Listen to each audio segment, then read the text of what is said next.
So welcome.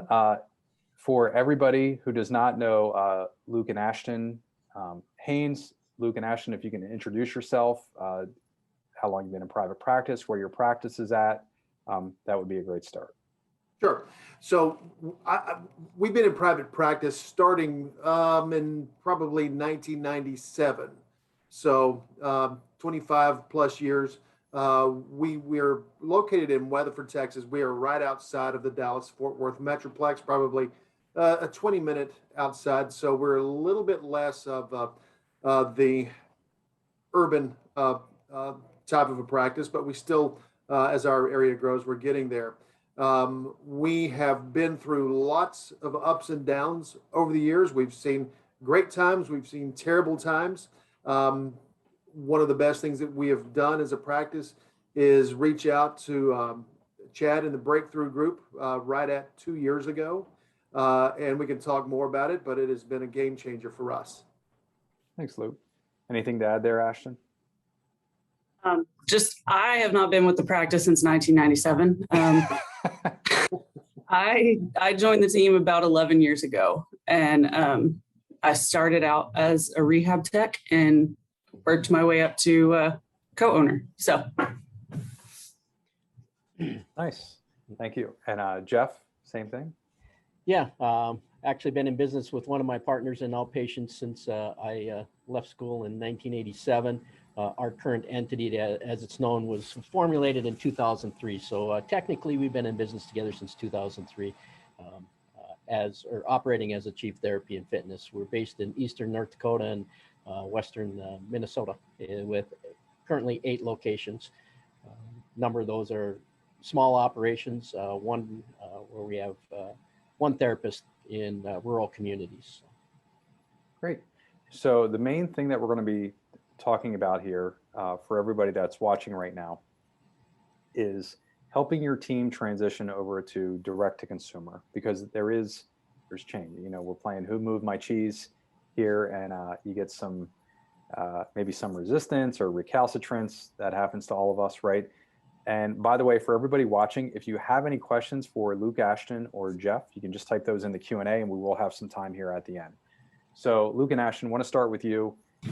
I know you've talked about this several times, and we've even talked about it at dinner recently in Philly. But so you decide to make the change. Can you talk about how you came to that point of, okay, I want to figure out marketing. I've always kind of pushed marketing off to the side. We want to do it. Now you bring it back to the team, right? We're going to learn how to go direct to the consumer. And can you talk about what happened there? Did you have any recalcitrance? Did you have any rebels, any mutiny, and how did you handle that? So we actually expected a lot of pushback, but the team we had in place at the time when we joined 2 years ago had been with us through a lot of the lean times, and they were honestly excited at the idea of a steady flow of patients rather than relying on physicians. Back in 2014, we moved our office, and we went from renting a space from a very busy orthopedic surgeon to renting a space from a private person. So we lost about 30% of our doctor referrals. And we didn't want to do that again. So instead of just trying to, buy the best box seats at the Rangers games or the Stars or wherever, we decided, let's just go to the people. They get to choose where they go for therapy. So let's just cut out the middleman. So it was nice for us. We had already kind of made a little bit of a transition over to going directly to the consumer. Definitely not in the capacity that we are now. So as far as resistance to implementation, honestly, the very first resistance was from Ashtyn. So I'm online and I'm seeing things. I see this curious little breakthrough thing, and hey, we can do this, and talk to us. And so got on the phone and talked to I guess it was Caleb. So talked a little bit and said, well, do you want to come check it out? We hop on the plane, go out, and we have an idea what we're getting into. We don't know how much we're getting into. At this point in time, we are running lean and mean, and our advertising budget is, I don't know, $15 a month. Nothing basically. I say that I'm putting a little bit out on Facebook and so forth, but not really promoting, really word of mouth. And so we get there and we talk about it, and we talk about, okay, this is what we're expecting, and this is what we can get from it. So we do the math, and quite honestly, Ashtyn was one I had to say, we can either keep playing this same game that we're playing, and I'll turn around and then I'll be 75 and still doing the same thing, or we can decide to be aggressive. We can kind of go for it. And honestly, once she looked at it and we agreed that it was a good move, then getting staff on board was honestly, it was easy for us. Great. No trauma there at all. Jeff, and I'm sure it was just smooth sailing for you as well. Yeah, we had done some traditional methods. The biggest struggle for us in the partnership was looking at our ROI on what we were doing. Anecdotally, everyone was saying, well, our best sources are family members and people referring their family members, but it was all anecdotal. There was no data behind it. And with the radio advertising or the print advertising, we weren't getting good measurement of that. Part of it is because we didn't have systems in place to do so. So we had explored Breakthrough, and we dabbled a little bit in Facebook, doing truly organic, just posting, no paid advertising, and that didn't work. But once we signed on to do the Growth X part, it really blossomed for us. And going with that method and using the seven-step killer exam, there's some resistance in people changing their methodology and saying, I have a system that works. I do it my way and it works fine. Like, well, it works, but it can work better. So implementing the systems was key to the success of it and attracting those people, and certainly building the reputation. I mean, that's one of the benefits that we've seen from it, and becoming known as the local expert. Great. So Jeff, are you okay if we dive a little bit deeper on the 7-step killer exam, because that is very common? Yes. So for those of you that are watching and not familiar, 7-step killer exam is a structured way to do primarily the initial evaluation in a way that the person signs up for the full plan of care, patient signs up and agrees to the full plan of care on day number 1. And it's not radically different from what most of us are used to, but there are some sequential steps that we just tested, not only here, but with, I think we've had 1,200 other practices go through that training, and we've seen this work the best. So Jeff, you made it sound super easy that, you just talk with a therapist and say, oh, let's try it this way, and that works. Can you think of a real life example without throwing anybody under the bus and walking through about how you did that, how you handled that? How you getting them to accept it, or? Yeah, so I'm your therapist. Hey, Jeff, I've been in practice for 21 years. I don't need to learn. What I'm doing works just fine. What does that conversation sound like from your end? Well, the biggest struggle that we faced was, going from that notion of the therapist having a patient put on their schedule and knowing, I'm just going to proceed and do my thing. Whereas the biggest obstacle that we faced was the sales aspect, if you will. And, there's someone that they've raised their hand and say, hey, I need help. I want help. But then to identify those problems, say, this is what it is, and this is how we're going to proceed with it. And people felt that, I think they got hung up on the aspect that they were trying to convince someone that they needed to stay with their therapy, or that therapy was the solution to their problems, rather than, going and getting an injection. So that was that obstacle. In addition to, hey, this is someone on my schedule that I'm not going to get paid for right now, and You mean giving like up a free the time, screen? So that would be like a free screen or free exam. Correct. Yeah. Okay. Yeah.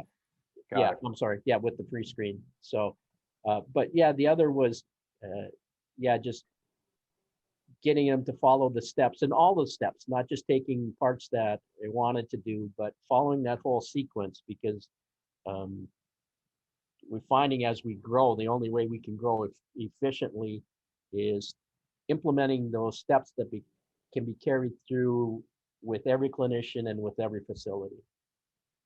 Great. Thanks, Jeff. Luke and Ashtyn, same thing. Any issues with workshop presenter, implementing the 7-step killer exam, implementing anything across the board? We really didn't face any backlash with any of the systems. So with our staff at that time, bringing new staff on board, we absolutely let them know coming in, listen, we do a lot of direct to consumer marketing. These are the things that we do. And it's just understood from day one. This is what we're doing. This is why we're doing it. And we're driving for these full plans of care. And that was a drastic shift from what we had done before. Prior to, our approach was, well, let's just schedule 1 week at a time so we don't get out there and have problems with cancellations and so forth. But as far as our staff that was on board when we joined, because we had spent time talking to them a little bit about the value of a new patient, the value of a plan of care, and how that translated into our ability to honestly provide pay increases, provide bonus structure. That really helped them get on board. And it helped them understand that there is value in what they do. As therapists, we tend to undervalue what we do and our real value. And so putting it in that regard, I think helped them understand why we were doing it. We weren't just trying to act like used car salesmen and trying to, make all this money and do all this flim flam stuff, but there was value in it. And they understood that quite well. It wasn't a pushback, but one of the issues we did have when we started implementing the free screens is we had a PT who couldn't do a free screen. She couldn't turn off the evaluation side of her brain and have a 15-minute conversation. And it wrecked her whole schedule for the whole day every time. But we found we had another therapist who could do a free screen in 10 minutes and her conversion was at like 95%. So those were just some changes we made on our end of, learning what the therapist could and couldn't do. Great point. We did have a question come in from Ashley. I see that. By the way, if you have a question for Luke, Jeff, or Ashtyn, you can type that in the Q&A.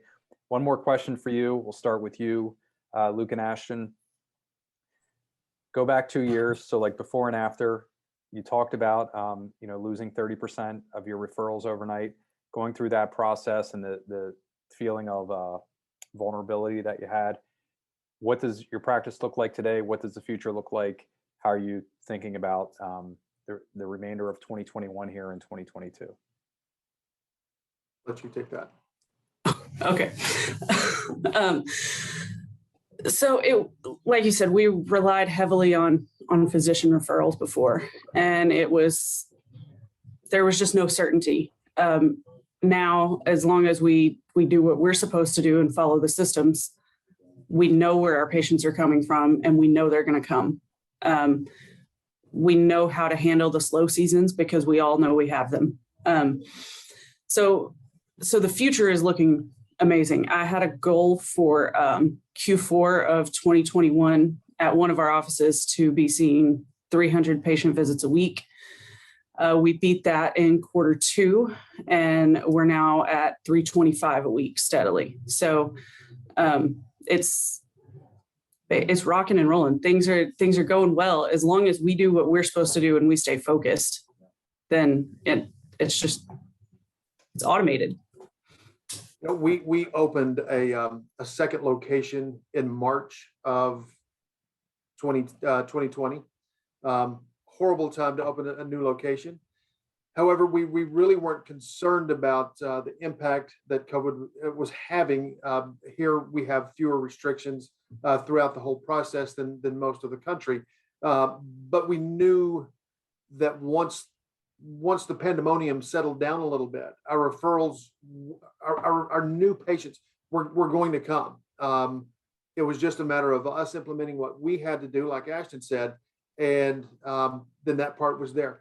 At this point, going back to what you said in the introduction, at this point, I don't fear opening new locations. I do want to make sure that we're slow with that. We don't want to grow so fast that we have a challenge filling our personnel piece. That's the biggest issue for us, is making sure that we have quality people who understand our product, who understand what we're putting out there.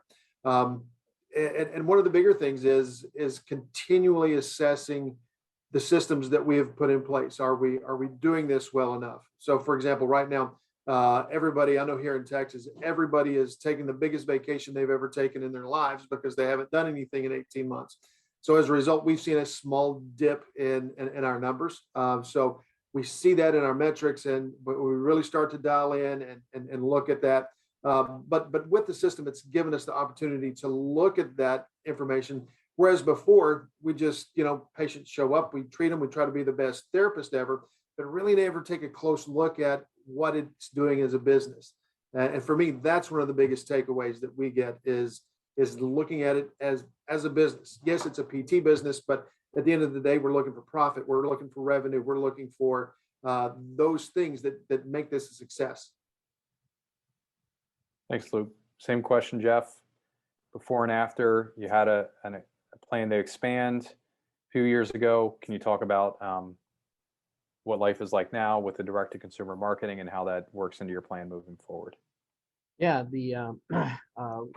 there's been some, at least regionally, changing on the landscape. So the direct-to-consumer is becoming even more crucial, and we're going to have even increase the amount of contact that we have, because what you alluded to in the opening segment, talk about how there's changing with marketing, and the hospital systems are picking up on that. They are making it even more difficult. Best thing with the direct access is the follow-up and staying in touch with those, so we get those patients in, and we're treating them as patients for life. I mean, that's the attitude that we're taking, and the importance of the continual communications, and that's what brings in their family members. On top of the success, the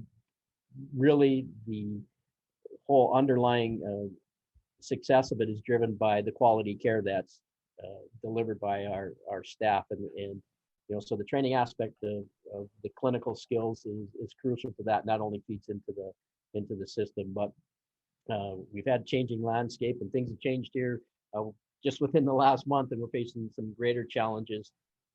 But it did allow us to expand one of our spaces in one of the small rural communities.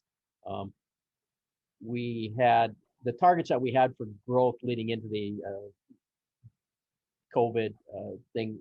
We stayed on track with that, and we only saw a small dip. But right now we're trying not to grow too fast, because we've been guilty of that in the past. But right now it's we're keeping a steady course, and just going to utilize the tools that the system provides us, and increase that communication with our existing past and present patients. Great.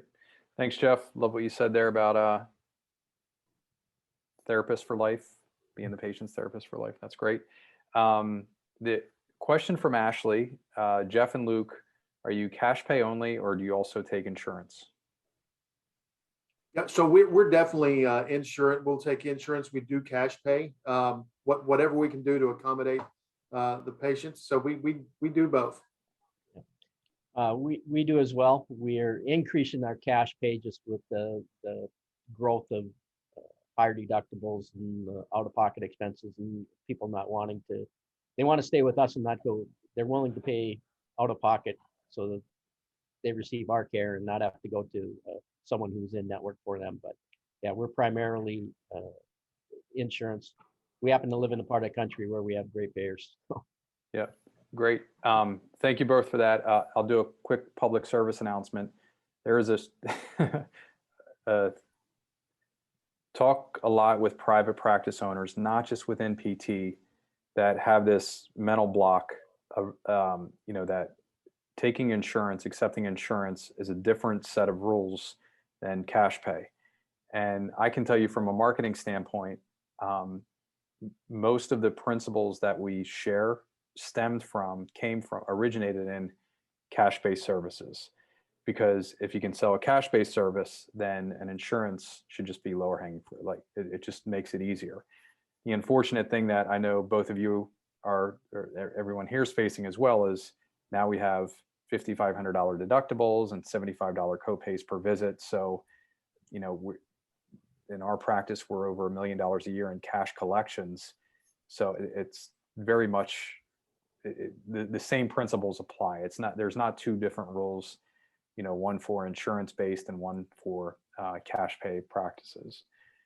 But thanks for the question, Ashley. The other one that came in was a comment from Quab. And so the comment was in the process of expanding 2,500 to 5,000 square feet. I will be holding off hashtag 20 mile march. Just so you're in a unique position here, you can talk with somebody. Can you, for Luke and Ashtyn and also Jeff, can you talk through, like, how would you give advice? Because maybe I misspoke earlier. Like, restraint doesn't necessarily mean not growing. For us, we have a 20% year-over-year growth marker that we're just trying to stay on track there.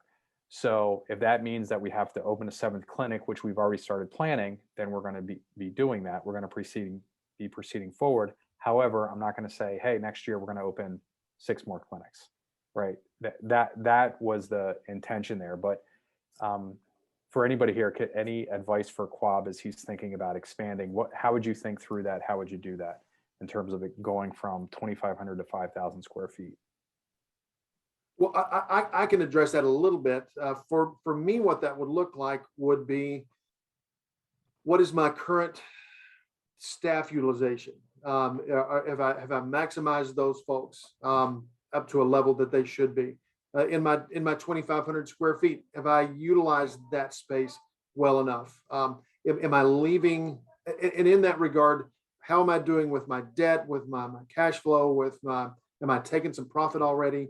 I would want to know that. And if I've got a lot of extra volume that I'm just not dealing with, it's a no-brainer for me. I want that space so that I can utilize more space and bring in more people, especially if my staff are either underutilized or right at the max. Then, of course, we have to look at bringing on more staff. But if I've got room and I'm leaving patients out there for somebody else to see, and I can just increase my rent space a little bit, for me, it's a no-brainer. I do want to make sure that I've got my systems in place, and that I'm watching that utilization of staff and current space, though. And I guess the only thing I'd add to that, I totally agree, and it boils down to making a measured system, utilizing the metrics and looking at it and looking at trends, and not just based emotionally. You know, we're in smaller areas and rural areas, and we draw from a large area. So part of our growth has been people saying, hey, if you're only closer, I know I could get you a bunch of people. And it's great to hear that. But again, that's anecdotal. And we've done that, and we've been able to succeed in some areas. In other areas, it's been a big struggle. So make sure your decisions, business-wise, are based on facts and measurements, metrics, not just your emotions and someone saying, you guys are great, come take care of us up here. That's great. And Quab, and thank you both for the feedback there and advice. Quab had, to clarify, I will be using the resources to add a location that's smaller and leaner versus adding on to create another monster at 10 years. Perfect. I didn't question you at all, Quab. But I think the big takeaway here for everybody that's thinking about expanding is have the same discipline and rigor in your business decision-making process that you had 6 months or 18 months ago. Go through and look at space and personnel utilization before you just decide to, double the size of your practice or quadruple the size of your practice in the next year or so. Luke, Ashtyn, Jeff, thank you very much for being on here, for participating, for sharing your your knowledge and wisdom. It's been a huge honor to talk with you here. How about some love for Ashtyn, Luke, and Jeff in the chat? Remember to visit getbreakthrough.com to access our free resource library designed specifically for private practice growth. While you're there, make sure you register for a complimentary growth assessment to learn about potential opportunities for growth in your local market. Again, thank you for tuning into the Grow Your Practice podcast and supporting our mission to help people in pain get back to normal naturally.